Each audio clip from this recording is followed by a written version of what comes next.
Hello, my dear students, parents, and friends. Welcome to my channel. This is Samsar Teli. आज के हमारे SA1 की exam की तैयारी कैसे करें इस टॉपिक पे ऑब्जेक्टिव पार्ट 2 में हम कल तक के हमने फर्स्ट बिट से लेके 10th बिट तक यानी हर बिट के बारे में आपको समझाया था।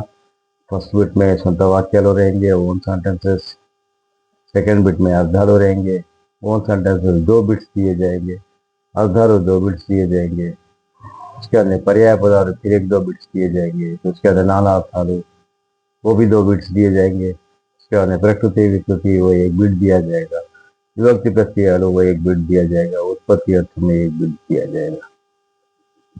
इस तरीके से मैं आपको समझाया था और ये भी बताया था कि उसके अंदर मैं आपको बता कि ये तमाम चीजें शुद्ध वाक्यालु कैसा करना है, उत्पत्ति अर्थालु कैसा करना है, विभक्ति प्रत्ययालु कहाँ से ले सकते हैं, इन तमाम चीजों का वर्ड टू वर्ड एक एक ग्रामर पार्ट के बारे में मैं आपको आने वाले ये वीडियो के बाद में नेक्स्ट वीडियो पे आते रहेंगे। उस वीडियो में मैं आपको समझाऊंगा, बल्कि ये बताया।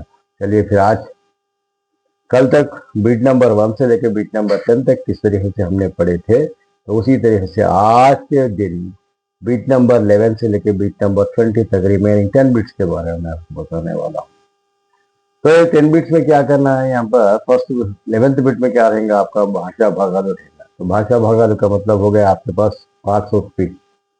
अगर इंग्लिश में इसके बारे में बोले तो उसको पार्ट्स ऑफ स्पीच बोल के बोलेंगे, भाषा भागालु। अब भाषा भागालु के बाद नेक्स्ट बिट क्या रहेगा आपके पास, कर्ता कर्मा क्रिया, subject object verb. Subject object verb recognition करना है। जब सब्जेक्ट ऑब्जेक्ट वर्ब आपको रिकॉग्निशन करने का सबर में अगर आ गया तो आप उसके बाद में नियरली 16th बिट तक आप buy 1 get 1 free, get 2 free, get 3 free, get 4 free, get 5 free, इस तरीके से एक ही ग्रामर पार्ट में बाकी पूरे चीजें आप लर्न कर सकते हैं। ऐसे टिप्स एंड टेक्निक्स में इसकी ये वीडियो की बातें बताऊंगा, ठीक है। तो उसके बाद में सामान्य वाक्य बन गया, कर्ता कर्मा क्रिया उसके बारे में पढ़ना है आपको। उसके बाद सामान्य वाक्यम के बारे में पढ़ना है। सामान्य वाक्यम का मतलब क्या है, सिंपल सेंटेंस। ये सिंपल सेंटेंस कैसा बनता, तो इस बारे में मैं आपको समझाने वाला हूँ। तो उसके बाद में जब सिंपल सेंटेंसेस बना दिए, सिंपल सेंटेंस को रिकॉग्नाइज के लिए उसके बाद में समशिष्ट वाक्य बोल के आएगा। समशिष्ट वाक्य में फिर क्या करना है, तो सिंपल सेंटेंसेस तो आपने देख लिया। उसके बाद में फिर सिंपल सेंटेंसेस को भी कॉम्प्लेक्स सेंटेंस में कन्वर्ट करो बोल के बोलता। सामान्य वाक्यम से संक्षिप्त वाक्य में कन्वर्ट करो बोल के बोलता। संक्षिप्त वाक्यम देख के सामान्य वाक्य में कन्वर्ट करो बोल के बोलता। सिंपल सेंटेंसेस देखिए कॉम्प्लेक्स सेंटेंस में कन्वर्ट करो बोलता। कॉम्प्लेक्स सेंटेंस देखिए सिंपल सेंटेंस में कन्वर्ट करो, बाई 1 गेट 1 फ्री, ये भी वही हर वो चीज उसको अगर आपको समझ में अगर आ गया कोई चीज तो 20 आउट ऑफ 20 19 भी नहीं होता, वो गारंटी के साथ बता रहा हूं। आपके ऑब्जेक्टिव बीट में 20 आउट ऑफ 20 मार्क्स आप गेन करना ही करना है, उतना इजी है। मगर आप लोगों को तरीका नहीं मालूम, उसके ऊपर प्रैक्टिस भी नहीं करते आप लोग। मैं अक्सर बताते रहता हूँ, बोलते रहता हूँ, क्लास में कोई एक स्टूडेंट होता तो वो एक स्टूडेंट क्या है, first option A, second option C, third option B, कोई बोल दिया आप लिख लिए। नहीं, आप लोग किसी को हेल्प करने की काबिलियत आप लोगों के पास उतना आसानी के साथ आ जाता। थोड़ा सा लॉजिकली थोड़ा प्लान करके प्रैक्टिस कर लिए। बिल्कुल ये चीज नहीं समझाने की वजह से आप तमाम लोगों को यहाँ पर दिक्कत का सामना पड़ रहा है। 20 आउट ऑफ 20 मार्क्स आप आसानी के साथ स्कोर कर सकते हैं। सिंपल इजीएस्ट वे के इजीएस्ट टेक्निक्स के मेरे पास, इजीएस्ट टेक्निक के साथ मैं आप लोगों को बता रहा हूँ। मैं खाली ऐसे यूं ऐसे हवा में नहीं बातें कर रहा हूँ। मैं कभी भी टोटली जो भी बता रहा हूँ दैट प्रैक्टिकल में पॉसिबल होने वाली चीज बताता हूँ मैं। खैर चलिए, अभी यहाँ पर सामान्य वाक्य में से संक्षिप्त वाक्य में कैसा कन्वर्ट करना। सामान्य वाक्यम, संक्षिप्त वाक्यम, ये दो क्या चीज होते हैं, इसको हम कैसा सेलेक्ट करना है। उसके बाद में सामान्य वाक्यम हो गया, संक्षिप्त वाक्यम हो गया, उसके बाद में असमापक क्रिया आता। असमापक क्रिया का मतलब इनकम्प्लीट वर्ब। इनकम्प्लीट वर्ब क्या होता है, फिर इसके समापक क्रिया कंप्लीट वर्ब। इनकम्प्लीट वर्ब, असमापक क्रिया क्या होता है, समापक क्रिया क्या होता है।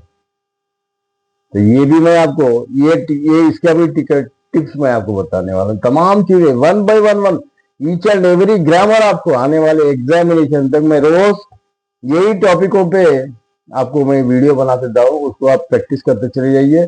फिर उसके बाद देखिए आने वाले S7 के एग्जामिनेशन में आप 80 आउट ऑफ 80 मार्क्स, तो खैरात में देने वाले 20 मार्क्स तो आपको स्कूल वाले देते ही देते, खैर वो S7 के एग्जामिनेशन में भी मिल जाते, साथ ही साथ आपको बोर्ड एग्जामिनेशन में भी आपको मिल जाते। लेकिन आप लोग ये समझते हैं कि वो जो खैरात में देने वाले जो मार्क्स है वो मार्क्स मिल जाते, बाकी के 8-10 मार्क्स लेके आएंगे, पास हो जाएंगे। नहीं, यहाँ पर इसके अंदर पास हो तो वो मार्क्स ऐड होते, वो एक कंडीशन है, वो किसी को भी नहीं मालूम। वो सब लोग क्या समझते हैं, स्कूल वाले देते बाकी 10-15 मार्क्स लेके आते। नहीं, जब आपके मार्क्स अच्छे रहेंगे तब जाके वो ऐड होंगे।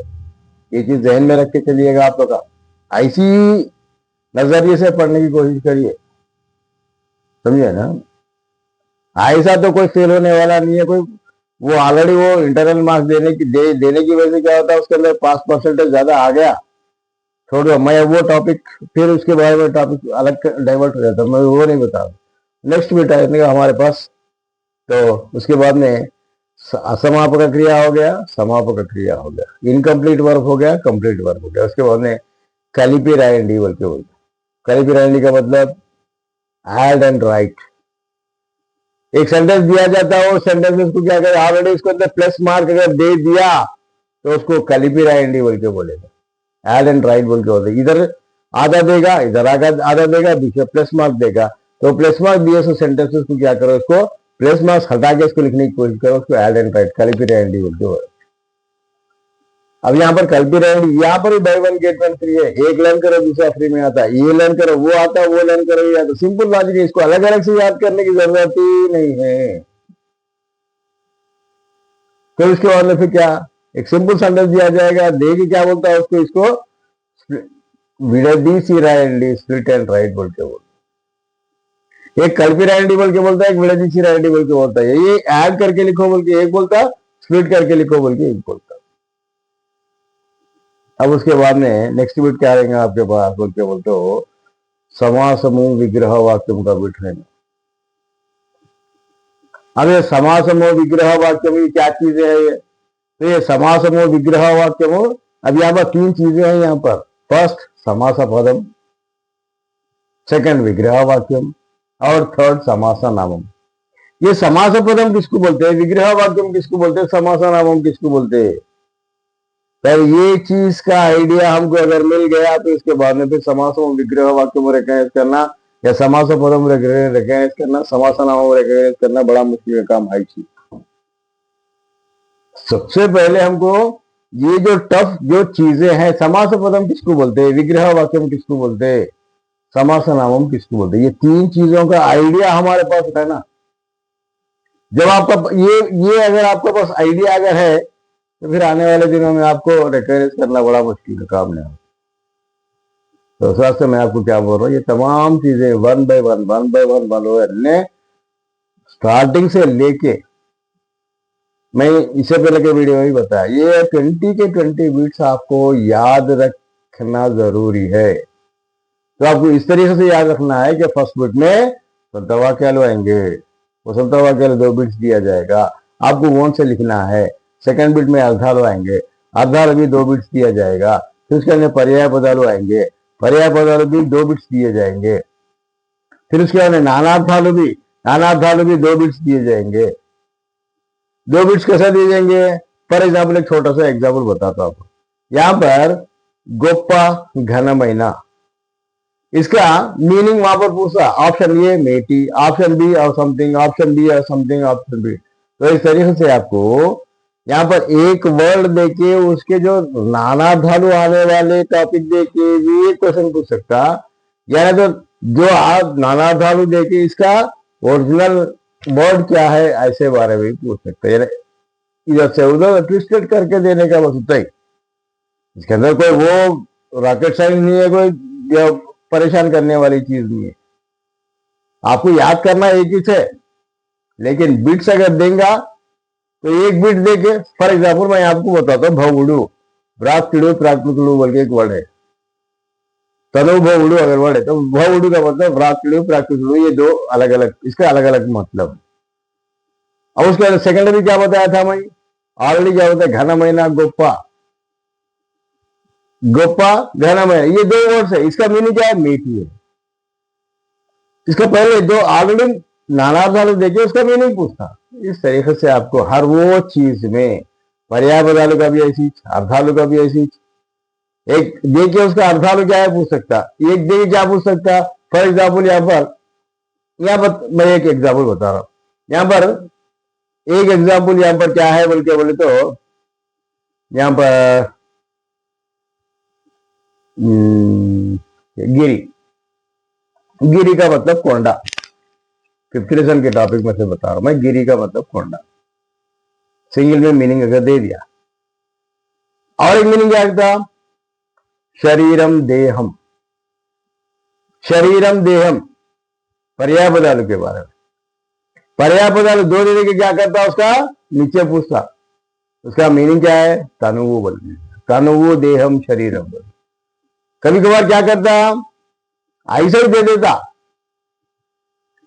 ऐसे बोलते क्या बोलते, पक्षी बोल के बोलते, पक्षी रघु नीलन इससे बोल के, जो थर्ड लेसन का है, पक्षी का बोलते, खगमु पिट्टा, पक्षी का देखे पर्यायपदालु रायंडी बोल के बोलते, पक्षी खगम पिट्टा बोल के, फिर वहां पर इस तरीके से वहां पर इसके एक देखे दो पर्यायपदालु लिखो बोल के होता, दो पर्यायपदालु देख के इसका ओरिजिनल क्या मीनिंग आता है वो लिखो बोलते। इसी तरीके से आपको पढ़ना है, याद करना है, एक ही है, लेकिन बीट्स अगर आप एक ऐसा दो तरीके से देने की, तो इस तरीके से हर वो चीज की आपको प्रैक्टिस कर लेने की जरूरत है।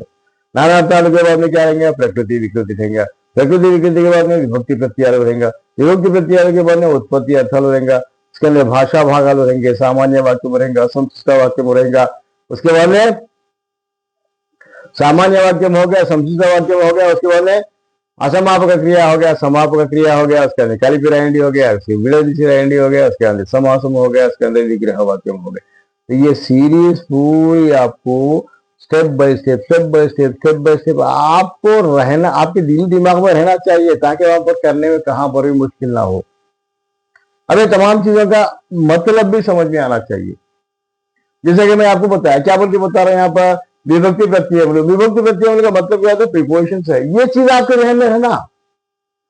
असमापक क्रिया का मतलब इनकम्प्लीट वर्ब,